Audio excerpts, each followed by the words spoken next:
Hi, everyone. This is Grayson Nicholson, the host of the Austin Peay Experience podcast. Welcome to the Austin Peay Extras, the podcast series where we share some of the fascinating talks and lectures hosted by the university each semester. In this episode, Dr. Mike Wilson shares what BigFoot, ostrich eggs, and a local manhunt have in common. The talk comes from the March Science on Tap with Wilson's Myths, Mysteries, and Manhunts, hosted by the College of STEM. Enjoy.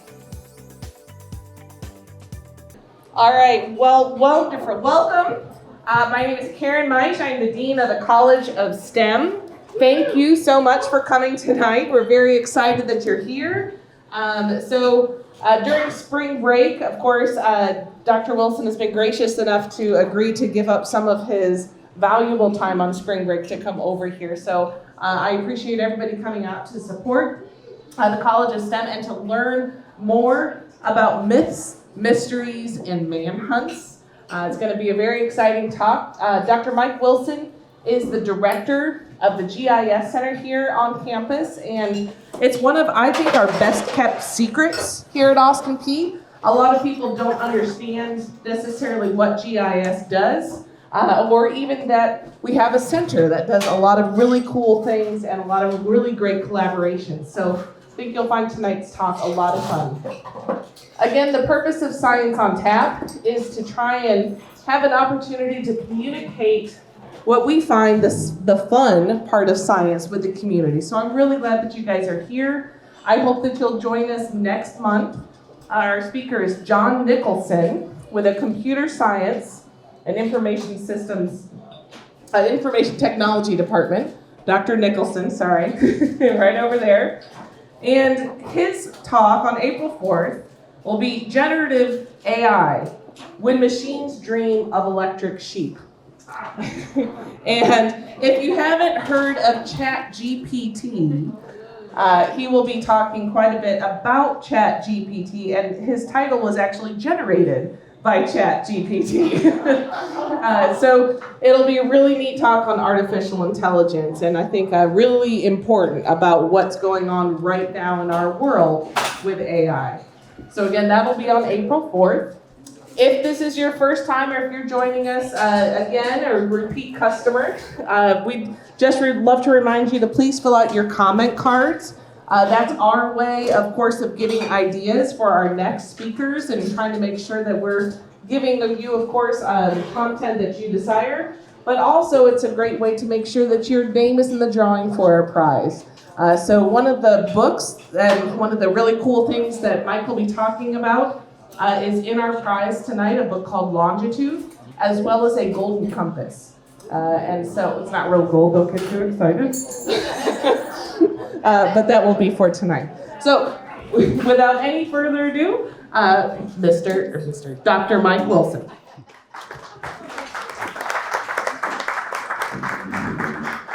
I want to thank everybody again for coming tonight.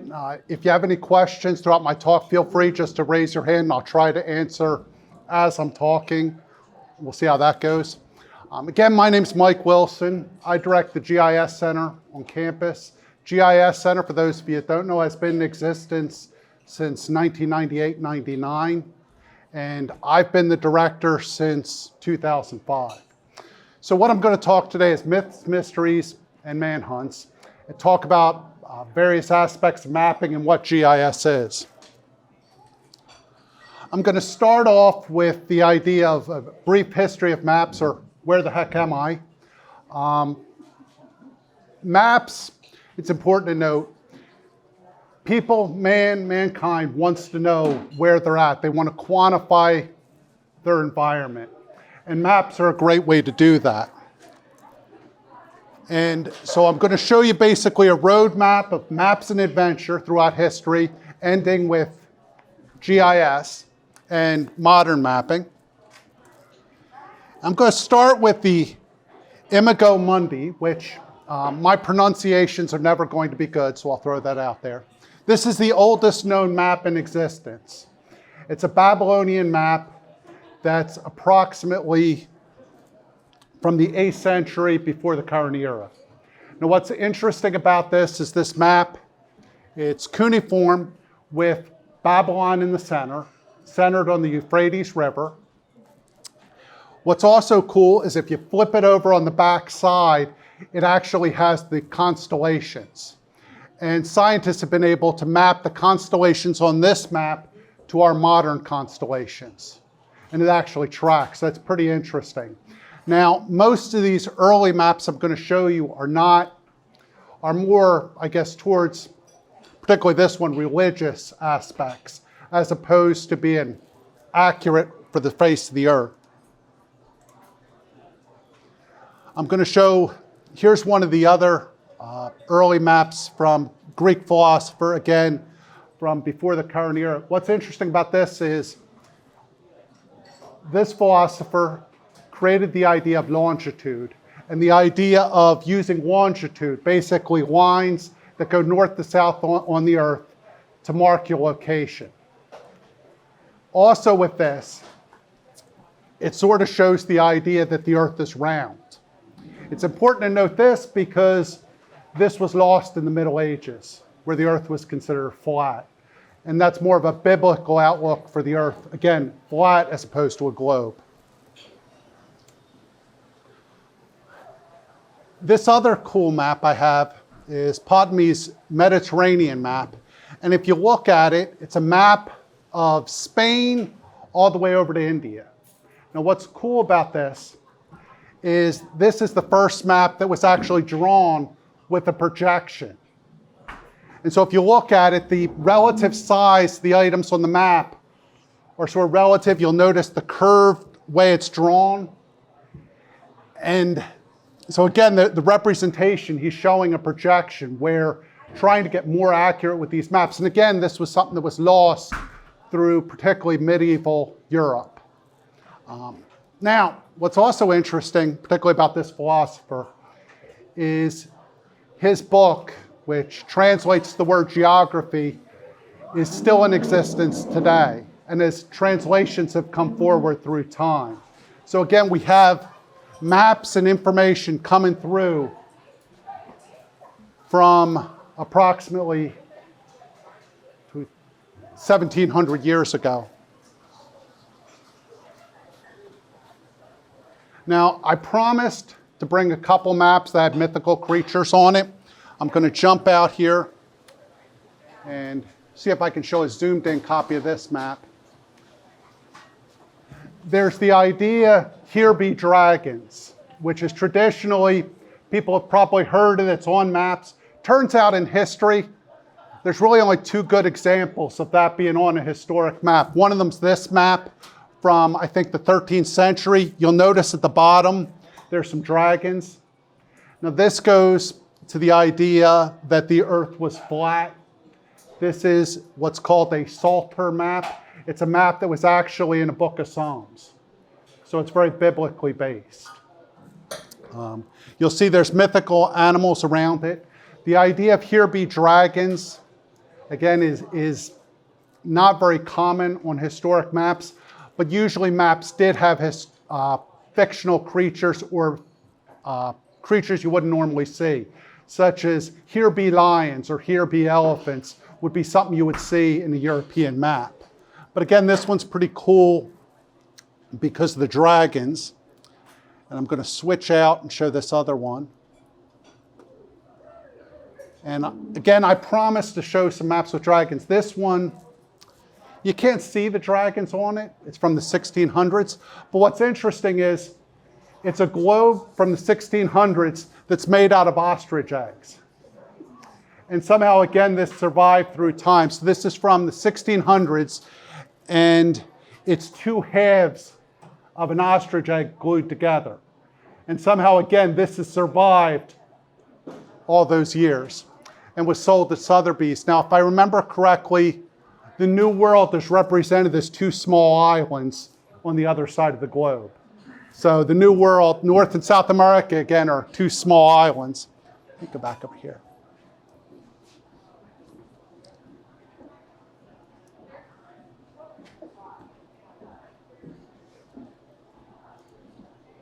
Now, I mentioned briefly the idea of longitude, and this is where one of the cool stories in map history, at least in my mind. Now, I put on here Death and Dead Reckoning. What does that mean? Before they could calculate longitude, they could calculate latitude, where you were from the equator, based on the position of the sun. They couldn't accurately find longitude. And so what that meant was sailors up until the mid-1800s basically had to say, okay, I'm going to sail that way 2,000 miles, and hopefully I'll hit the port I'm looking for. At least something I recognize, and if not, we're in trouble. And so what happened was, particularly again before, 1750, was that a lot of ships were lost, hit reefs, all sorts of misfortune, because they were using dead reckoning. The idea of saying, okay, go that way 1,000 miles, and I'll hit my port. Now, going back to our early philosophers, they first talked about the idea of longitude over 2,000 years ago. The problem wasn't solved till about the 1770s, right before the American Revolution. And it's an interesting story. Now, I'll take that early philosopher's map, and if I throw his map over a modern map of Europe, it actually starts to look really, really good. And it fits. And that was about the best they had up until, again, the 1770s. What happened was in 1714, the English merchants approached the English government and said, this is messed up. We keep losing ships. We're losing money. And English Parliament created what's called the Longitude Act and created a huge prize, which today would equate, I think it was 20,000 pounds in the 1770s. It would equate to multi-million-dollar today. And said anybody that could solve this problem within, I think, approximately 4 minutes error, maybe a little bit more, between 4 and 8 minutes error, would get the prize. And lots of people tried over time to do that. It came down to there was two main methods you could track longitude, at least was the prevailing theory as of the mid-1770s. It was either use lunar reckoning, so you had to have a clear sky, you had to see the moon, and then you had to do a whole bunch of complex calculations, and you could figure out your longitude, not necessarily to the degree to get the prize. Or the other theory was to be able to tell time. Think about the globe for a second, and the globe is 360 degrees. If you divide 360 by 24 hours, that equals 15 degrees. 1 hour equals 15 degrees. So if I knew the time at point A, which in this case, Greenwich, England, which is the prime meridian, if I knew the time there and knew the time where I was at, I could do a whole bunch of math. And I told Karen I'd wiggle my fingers because I'm not going to try to explain the equations. I could do some math that really wasn't that difficult. If I had a paper and pencil and my notes, I could do it here. You could actually calculate where you're at. The problem was the clocks at the time were pendulum clocks, those old grandfather clocks you sometimes see. And putting those on a ship with waves didn't work out too well. Up until a man named John Harrison, who was a carpenter by trade. He designed and had the idea for a very accurate clock. And he basically went through 4 iterations, well, 5 iterations, but 4 till he hit on something that was good enough. His clock could keep time, and it actually looked like a pocket watch, which again at the time wasn't considered very accurate, and that was part of his problem, I think, just the look of the clock. He could keep time. Over 81 days, the clock lost 3 minutes, 36 seconds, which is amazing accuracy considering it was, again, 1760. And his son, in order to get the prize, they said, you have to travel to Barbados from England. And his son said, Dad, you're too old, I'll do it for you. And on the way, we'll also check the lunar method, compare. They sailed to Barbados, and using the clock, they were able to get within 10 miles of Barbados, sailing from England, which again was unheard of. So, and the lunar calculations got them close, but not as good as the clock. The captain of the ship decided to buy the clock right then and there. They sailed back to England, and the English government said, it was a fluke, we're not giving you the money. So they said, let's sail again. They sail again. It was a fluke. We're not giving you the money. And so John Harrison wasn't going to get his money, so he approached King George III. King George III thought, well, this is pretty interesting. Harrison gave him H5, his fifth version of the clock, so the king kept the clock at the palace, I guess, and kept track for 90 days. And he lost even less than 3 minutes over that time. And the king said, go to Parliament, they'll give you your money. And of course, Parliament said, no, we're not giving you your money. They gave him most of the money, and Harrison wound up living comfortably his whole life. And what's ironic here is the English government never did pay that money out. They kept using the clock. Over time, that became the timekeeping method is the way to go with this, and was used up until GPS. And even up to modern times, they use Morse code and radio signals. They'd radio the times from Greenwich, and then you could calculate where you're at based on your current time. Now, I'm just going to point out with the Longitude Act, just an interesting fact, the English government still has it. And they use the Longitude Act for any of their, I guess, moonshot type projects. Right now, the Longitude Act, or Longitude Prize, I should say, is for something to do with penicillin and antibiotics. I didn't read all into it, but every couple of years, when somebody wins the prize, they come up with another moonshot idea, and people try for it. But the whole idea of this clock is pretty interesting. And I'm also going to point out, I'm pretty sure this particular sample of the watch there is the one that was on the Bounty from, if anybody here familiar with Mutiny on the Bounty? Good, at least somebody is. That's the actual clock from the Bounty. I think Mr. Christian, when he mutinied, kept the clock. The clock was on Pitcairn, and it was recovered, I think, 100 years later and shipped off to the British Museum. So that's the actual clock that was on the Bounty when that mutiny occurred. Now, I'm going to switch to a new era where maps are used for basically war and pestilence. I want to use a local example, which we find interesting. The US government during the revolution couldn't afford to pay its troops and didn't have the resources, couldn't figure out what to do. Then they decided, hey, the one thing we do have is land. So they started giving land grants to soldiers. In Middle Tennessee, Kentucky, through Alabama, there's approximately 15,000 parcels of land that were given out to soldiers. And we're working right now with the Southern Grassland Initiative to map all these historic land grants. And what's pretty cool about this, again, these land grants were granted. They had surveyors traveled from the East Coast out to survey it all. And we have those historic records and deed descriptions. Based on those deed descriptions, and I'll jump out here.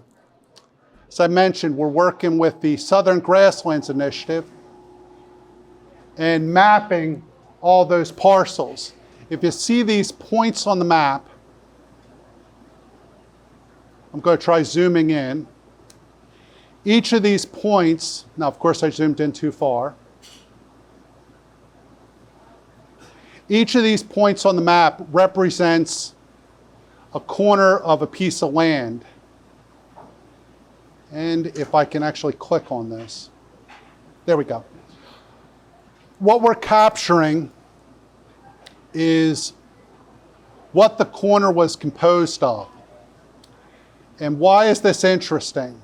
Well, for the Southern Grassland Initiative, Let me try clicking on another point here. Okay, here's one. For the Southern Grassland Initiative, we're capturing what was the corner of that lot. They're interested in historic grasslands. So what we're capturing, in some cases, these descriptions say barrows. Barrows is a 1700, 1800 slang for a grassland, so we can tell where there's grasslands. Also, we're capturing what kind of tree, if they used a tree as the corner. And I'm a data person. I couldn't identify a maple tree with the Canadian flag in front of me. So don't ask me any questions about that. But based on the type of tree, Dwayne Estes and his group can look at that and say, this is the type of tree that was on the edge of a grassland. So what we're doing is tying together Revolutionary War data with our modern interests. Now I'm also going to point out, I have a personal interest in these maps. My wife had watched Hamilton at least 1,000 times. I've never watched the whole thing, but yet I can sing the songs off key and quote every word because I've walked into the living room and seen enough pieces. Ironically, Hamilton, one of the reasons people didn't like him was land speculators bought a lot of this land from the soldiers. And Hamilton, based on our current economics, said, we can't force the speculators to give back the land to the soldiers, because there was a big push to do that. A lot of people got upset with him, but that's the basis for modern land ownership in the US. Once you sell land, the previous owner can't come and say, no, I made a mistake. I didn't charge you enough. Let me claw it back. So again, these maps tie into my love-hate relationship with the musical Hamilton, the Revolution, and SGI. So I'm going to switch back. Now, okay, I have a quote here from Jon Snow to Henry Whitehead. I'll let you read this quote, and I want to explain who this is. Jon Snow is the father of modern GIS, also the father of epidemiology. And Henry Whitehead, at one point, he's a minister, but he's also a minister that initially hated Jon Snow, and they became fast friends. What they're talking about is, in the 1850s, cholera was believed to be spread by miasma. Miasma is bad smells in the air. So if there was a bad smell in the air, you could get cholera. And in reality, it's a waterborne disease. At the time, hundreds of thousands of people could die from it. In fact, I believe in India, in a 60-year period during this time, it's estimated 15 million people died from cholera. Even today, between 21 to 145,000 people die of cholera a year. Cholera is awful. Cholera is because of contaminated water, basically poop in the water. So it's important to know that. And what happened was, Jon Snow lived in the Soho neighborhood of London. It was a smelly neighborhood. But apparently, all of London at the time was smelly and awful. So we're just going to put a pin in that and say everywhere stunk in London at that time. They started a cholera outbreak in London at the time. Jon Snow, being a doctor, said his radical theory was this is a waterborne illness. It's not miasma. Miasma is sort of like you have a fire and there's smoke. The smells and all are a symptom as opposed to the actual disease.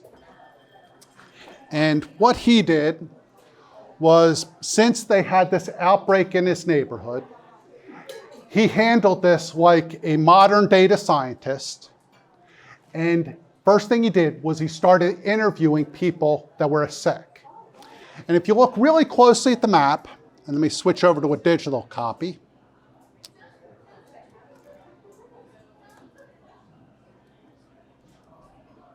Okay.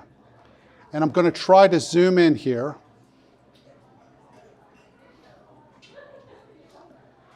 you look and there's these little lines on the map. Let me back out. There. Each one of these little black lines on the map represented death from cholera. And so John Snow went throughout the neighborhood, interviewed people. Now he did have some outliers, and most of the deaths he tracked down had to do with that water pump right here. So, and most of the deaths were coming from this house here. And if you look, it's right next to the water pump. So he started thinking, okay, this disease is happening from the water pump. Now, in this outbreak, he had people that miles away died. And he couldn't quite figure out how those fit. But he said, okay, I believe it's the water is the problem. Now also, I'm going to zoom out a little bit. And there's a workhouse right here, which has very few deaths in it. And then there's a brewery somewhere on here, which has very few deaths. And people said, no, we'd have a lot of deaths, the workhouse, if it was the pump. Well, it turns out the workhouse had its own water. So it didn't come from there. It also turned out that the brewery, the brewmaster said, oh, all my people drink alcohol all day long. And we have our own pump. But they drink alcohol all day long, which I thought, well, that's a heck of a job. You get to test the wares. So in that paper map, he found most of the deaths circled around that pump. And he went to the local officials and said, we need to do something about this. The local official said, nah, it's miasma. But just to humor you, we'll take the well pump handle. We don't believe this is water-based. It's because it's really smelly, is the problem. Well, turns out as soon as they took the water pump, the disease dried up and went away. So I think there was only a couple hundred deaths from this outbreak, as opposed to the thousands or tens of thousands which were common in London at the time. Now, I mentioned Pastor Whitehead as being his enemy. Whitehead believed that cholera is because of divine intervention, not water. And he went to prove Snow wrong. Well, it turned out what he found was he started interviewing the people that were miles away and died. Well, it turns out one household, the mother liked the taste of the water from that well, and every day she had somebody, or every couple of days, had somebody bring her a jug of water from that well. Most of the other deaths, okay, the kids went to school near that area or passed by that pump on the way home. They grabbed water and took it home with them. And so it turned out Whitehead found everybody he interviewed was tied to that pump. Then that house that was the worst, he actually went and visited. It turned out that patient 0 was a baby that, interestingly enough, didn't die. And the mother was washing the diapers and throwing the water into the cesspit, which was basically the basement. So they're filling up the basement with sewage, which was 3 feet from the well. And they actually found cracks in the wall when they dried things out that went to the well. So there was your source of the infection. So the pastor wound up proving Snow's theory. And on top of that, they became lifelong friends. Now, I'm showing a modern GIS map as this heat map on top of this, on top of John Snow's map. And what's interesting is if you look at this, and I'm going to try zooming out a little bit, the hot spot is right there in the middle. So this is a modern interpretation of this data that was done in 1750. And you'll notice that the modern data is showing that hot spot exactly, and it fit.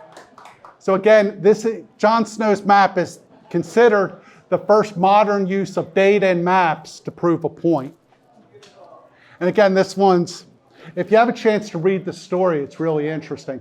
But it was all solved by removing the pump handle. And I think eventually they wound up replumbing that well.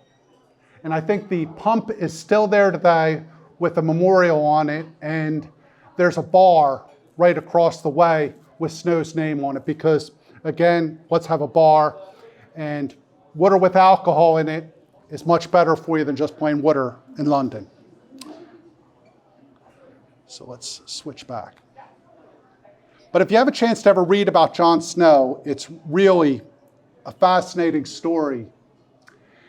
And I'm going to switch from that now into modern mapping, modern GIS, sort of what I do.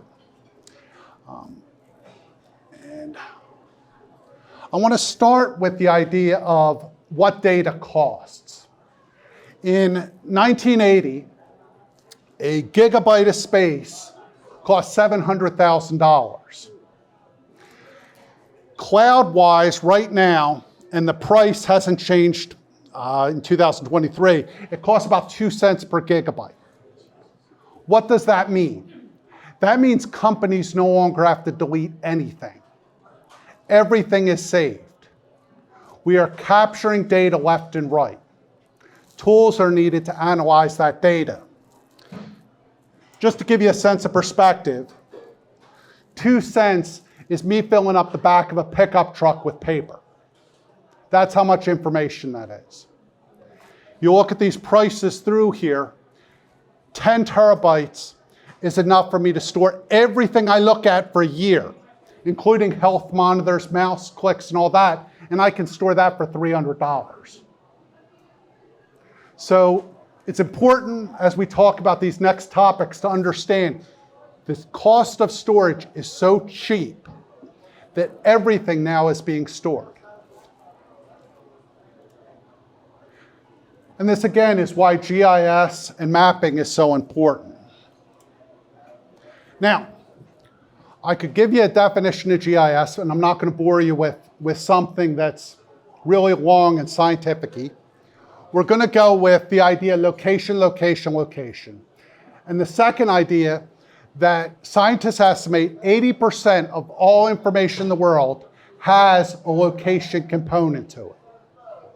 If I was to map out where everybody's sitting in this room, I'm willing to bet I can make some assumptions pretty quickly about relationships around tables.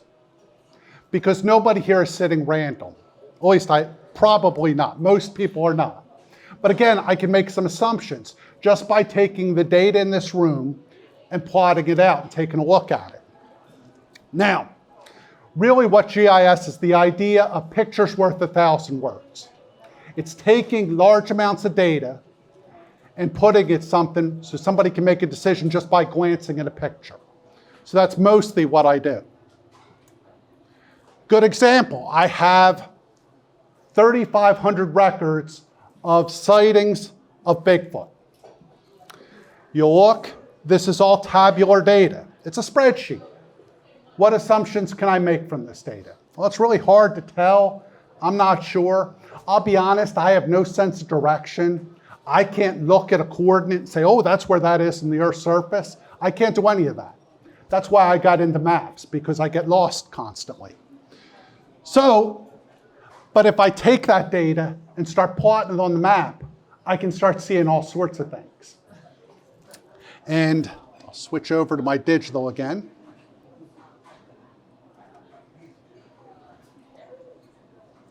So I have BigFoot locations plotted on a map. Again, I can make some assumptions. This one is a really cool representation because it's a dashboard that includes BigFoot sightings on the left, weather on the right top corner, and then also natural disasters on the bottom. And so it's using a dashboard to display this data. Now, if I go in here, and I'm going to try clicking on some of these. And I'll probably have picked the wrong one. I've just clicked on a point about BigFoot. And if I scroll through here, it's actually giving me, I have the report of what they found. Oh, about 7 to 8 feet tall, standing upright, facing us. It was not moving. I have other ones here, and of course I'm not going to be able to find those right off the bat. Let me try this one.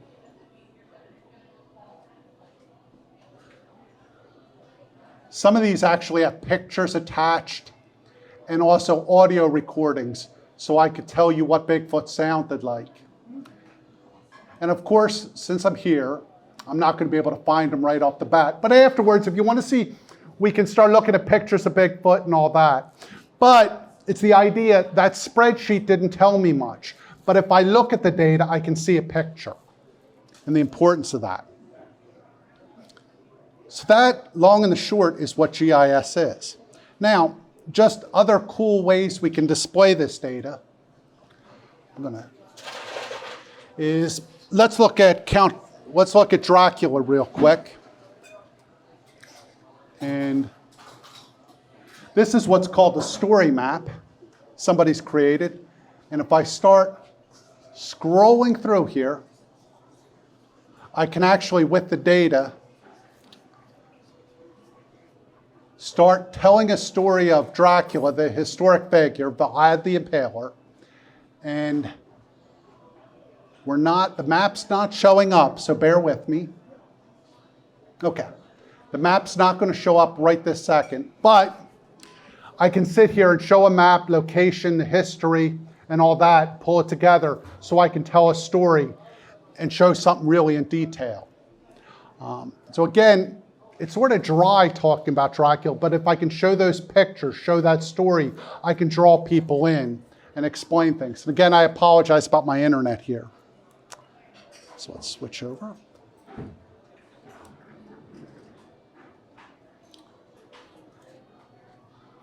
Now, I'm going to switch over to what I do day to day, what the GIS Center does. And I'm going to start by talking about Kirby Wallace for a second. Kirby Wallace was a murderer probably 3 or 4 years ago who was running around in the woods in Stewart County. He would pop out of the woods, do something horrible, and then go back into the woods. If you're familiar with that area of the country over in Stewart County, it's super thick, you can't see anything. So what did we do? Well, we flew drones. One of our drones gave its life trying to find Kirby Wallace. We didn't crash the drone. A sheriff's deputy ran it over.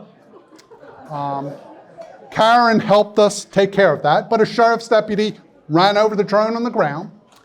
We created all sorts of maps. Those maps were used directly to find Kirby Wallace. We helped create maps with where they had roadblocks, where they had already searched, what they were looking for, and again, use those maps. Now, I also included a bunch of headlines up here to show some of the other cool stuff we've done over time.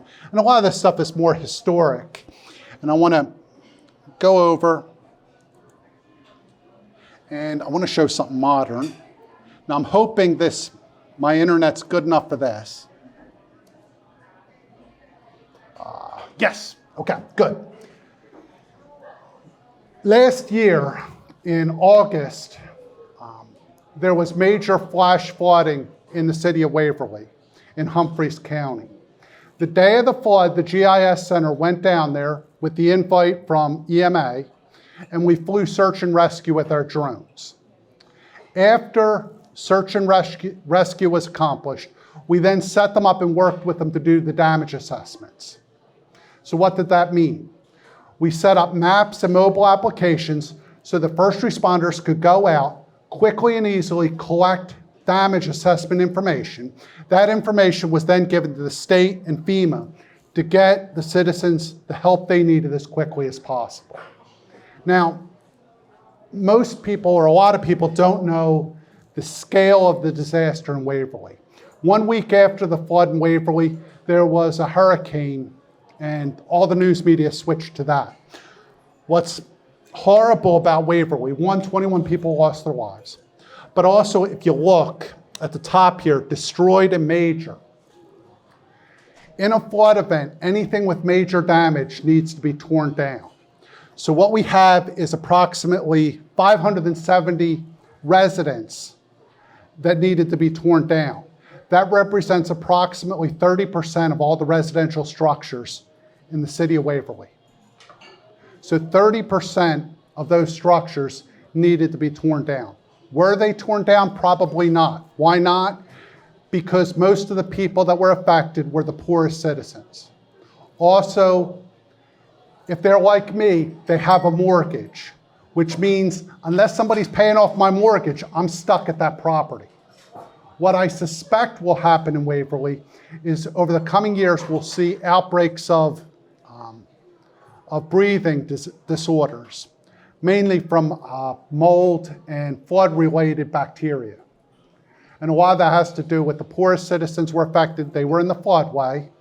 And additionally, poor citizens have the most trouble recovering or getting their money back out of the property.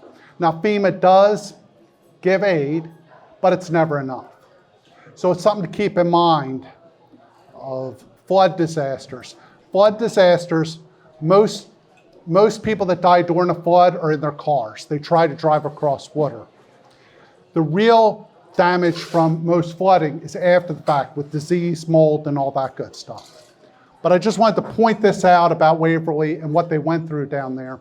And then again, I had the honor, or the GIS Center had the honor of trying to assist. And I believe we did, because in most cases, the data was used directly to get aid to these people as soon as possible. So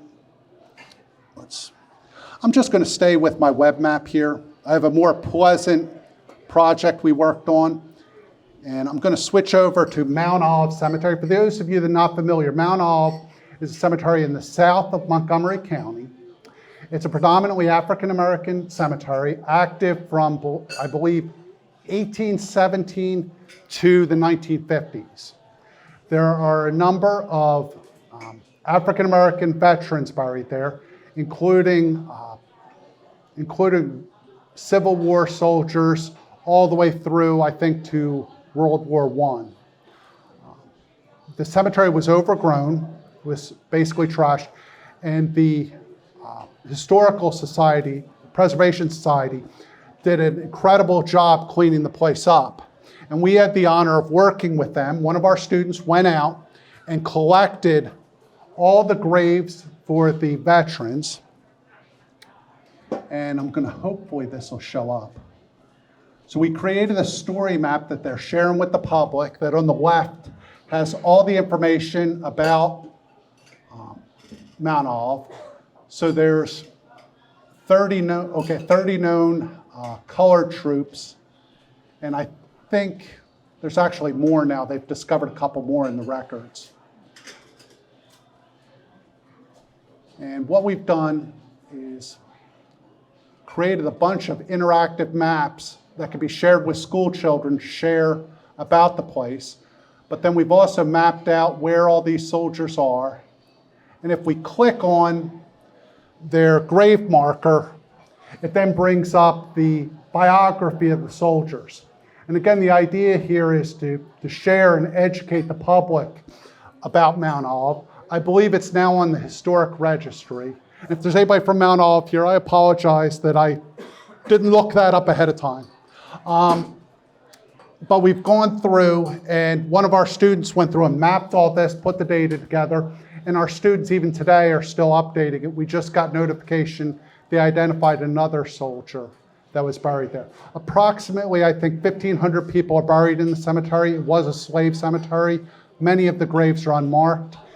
If we have any luck with grants this year, we're hoping to obtain a ground penetrating radar and work with the Mount Olive Historical Society and basically do an underground survey of the entire area. I'm also going to point out a couple other interesting things with Mount Olive. Right now, I'm partnering with Health and Human Performance. They have students that are interested in the health of marginalized communities. And then we're working with them from the data standpoint, but their students are interested, again, more in the health perspective. So this is an interesting fusion of two different disciplines working together for the public good. So that's, I guess, Mount Olive. And let me switch back over. I think I have one or two more slides.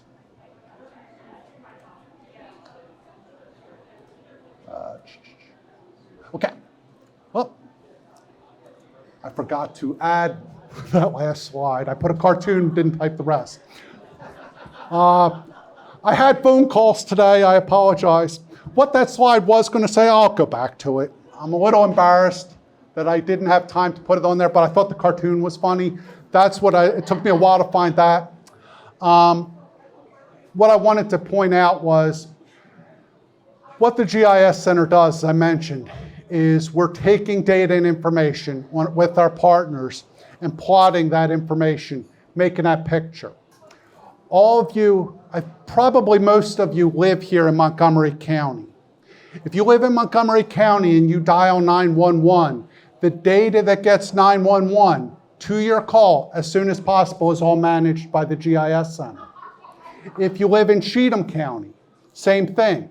We're managing the data working with our partners at 911 to make sure that data is being used to, again, help our fellow citizens in our community. So that's just some of the projects we're working on. I'm going to mention that at this point, we work with almost anyone, anybody. All you have to be is interested. I no longer care about majors. I no longer care about majors. What I care about is interest. And that's with faculty, staff, or students. We work with anybody to help them as best we can and make sure they have the information they need to make sound decisions without doing any judgments. So we try to keep everything as on the level as possible. And that's one of the reasons why most of our clients work with us. Does anybody have any questions? Yes? Is that on Cumberland Drive now? You would ask me that. I can't tell you exactly. It is. It is. Thank you. Thank you. I don't live here in Montgomery County, although I've worked here since 2005. And again, sense of direction, not good. That's why I'm into maps. Now, I think I had another question back here. So you guys have run the one that does the property lines and all that? Okay, the property lines are all done by the property assessor, but we do work with them and use that data. The GIS website. Yeah, it's on the website. It's also used for a lot of other data products, particularly 911 uses those parcels extensively to determine. You got like 2014, 16, different years. Yeah, what we have on our website, for those of you not familiar, is we have numerous years of aerial photography. And it's really interesting if you take a look at Montgomery County. If you look out at exit 1, in 1998, it's all beautiful trees. And if you look at it in 2021, it's all houses. Now, what's interesting about that is we're working with the school system. We use that data a lot. And I've helped various grades, the school system, use that type of data for various school lessons. Yeah, well, we do, again, it's all sorts of neat stuff out there. Any other questions? Yes?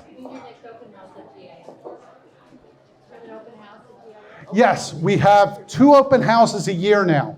One on that event we all know as GIS Day in November. All of us have it on our calendars and keep it close to our hearts. I can't tell, it's middle of November, but we're also doing another open house on April 28th. April 28th, we'll probably be doing some technology demos, and I'll have students showing off some stuff, including our staff, showing how to collect data, other things you can do with information. For anybody that doesn't know, we also have a small maker space at the GIS Center, and we have all sorts of interesting technology. You're more than welcome anytime to come down, but we are having an open house on the 28th of April. Any other questions? Well, again, I appreciate everybody's time. Thank you so much.